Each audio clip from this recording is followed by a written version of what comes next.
Good day, everyone. I'll be presenting the results of the work of Project 2.5, Soil Characterization for Sustainable Agricultural Development. The soil has a role in agriculture. It supports plant growth. The soil serves as anchorage for plants, and it's the source and repository of water and nutrients. The soil is also the site where soil nutrients are built and recycled to improve crop growth.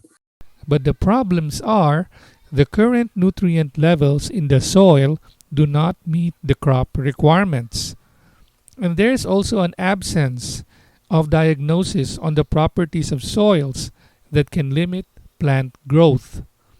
Therefore, most crops do not reach their yield potentials. The objectives of our study are as follows. First, to characterize and analyze soils from different farmers' fields of Sarai component projects. Second, to identify the physical and chemical limitations of these soils based on the established crop requirement. Third, to provide management recommendations appropriate to various crops. Now let's look at our methodological framework. We start with the determination of the study areas. From here, we've gathered baseline secondary soils related data. We've also identified landscape and soil requirements for various crops.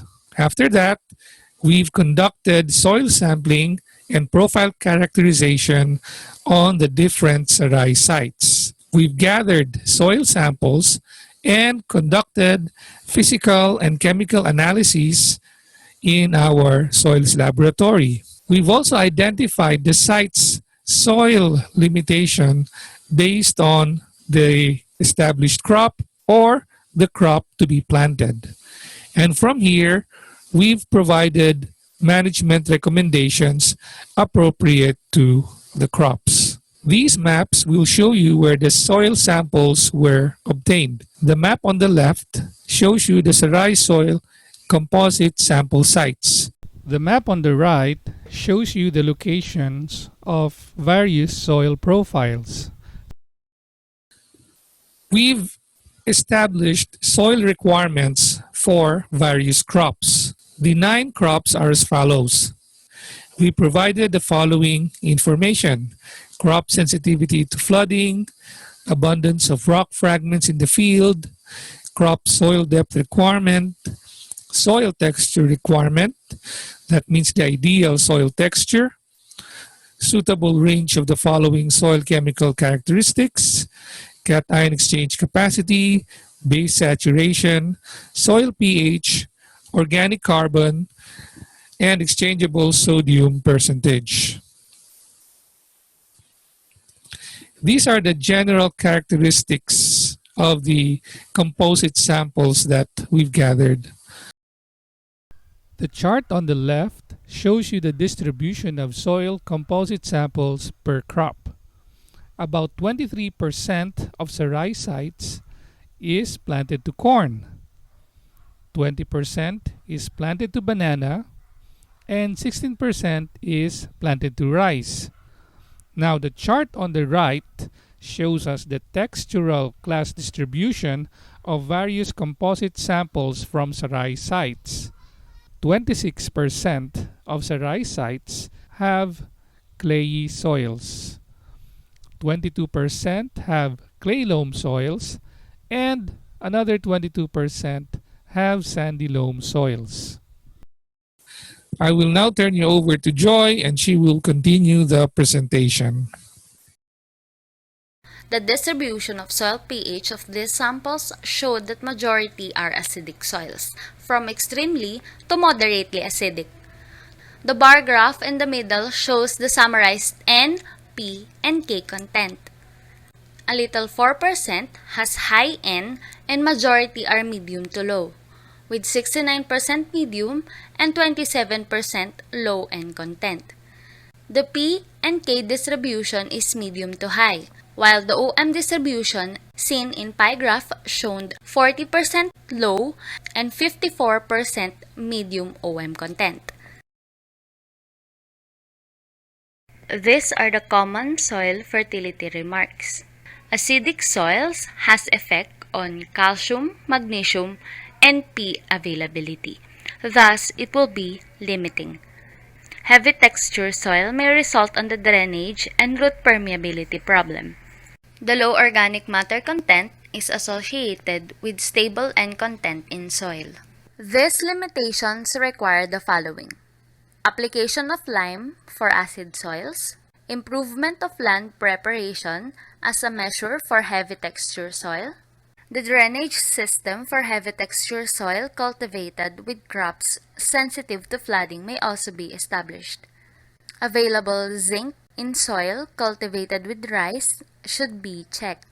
There must also be an application of organic material to increase buildup of organic matter in soil. The soil profile we have characterized are located in different provinces presented in this table. The crops established are also tabulated.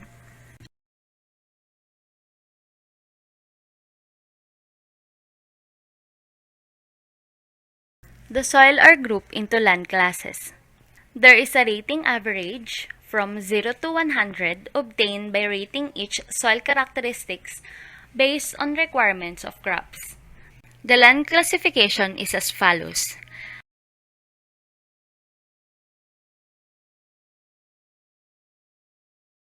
Based on each location, from Ilocos Norte, the site of Robusta coffee has limitation of S. It is due to presence of coarse fragments, and this location is also acidic. The site for tomato are floodplain areas with limitation of wetness due to flooding in wet season. In Isabela, generally, the sites are extremely acidic to strongly acidic with low organic carbon.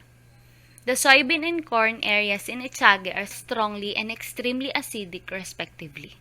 Correction is needed for this soil. The area planted with banana in Etiague is poorly drained soil with acidic condition, hence a limitation with wetness and soil fertility. The area in Jones Isabela with intercrop of cacao and banana is a light soil with coarse fragments resulting to slight limitation on its soil physical characteristics. The area in Nueva Ecija is very suitable in corn, while soybean area in this province has slight limitation with flooding during wet season as it served as a catchment basin of water. In Mindoro, the site in Alcate Victoria is a shallow soil which will have problems in growing banana, while the other area in Alcate Victoria has problem on soil fertility due to low amount of exchangeable bases such as calcium, magnesium, and potassium. The banana site in San Antonio, Victoria is an old soil which is extremely acidic and generally has low soil fertility. The corn areas in Albay has slight limitation with wetness being poorly drained. In Palawan, both sites are extremely acidic and has low organic carbon. Banana area has slight limitation on soil depth. The soil in Iloilo is very suitable for corn with 1 degree of limitation due to its shallow depth. Similar to Iloilo, sites in Cebu are very suitable for crops of rice and corn with a slight limitation in soil depth. In North Cotabato, the organic carbon content is limiting for rice areas. The soil is evaluated as very suitable for cacao in North Cotabato. In Bukidnon, majority has S2 ratings. It has a limitation on wetness and soil fertility characteristics. The site in Misamis Oriental are very suitable for cacao and Robusta coffee. However, it has a slight limitation on fertility characteristics and wetness. So the general appropriate management, this must be done on soils with moderate degree of limitation. Application of lime and organic materials in soils with F limitation. Improved drainage in soils with W limitation. So the impact of this study to component sites, the crop components were able to incorporate the appropriate soil management on their studies. Thank you po and happy soil testing!